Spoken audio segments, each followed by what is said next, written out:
અથર્વ, તું શું જોતો હોય માં દીકલો? કાર જોવે છે અને બાર સ્નો પડ્યો છે. હે? ઓહો,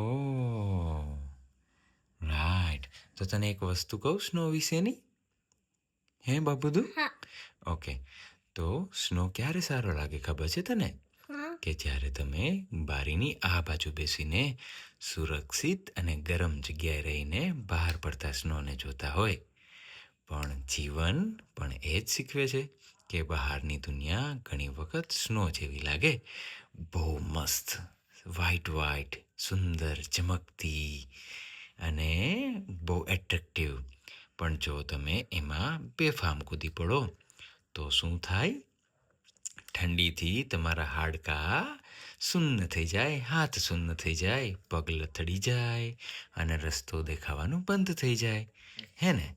તો બધું સુંદર તો લાગે, પણ આપણા માટે બધું યોગ્ય હોય એવું તો નથી લખી દીધું ને.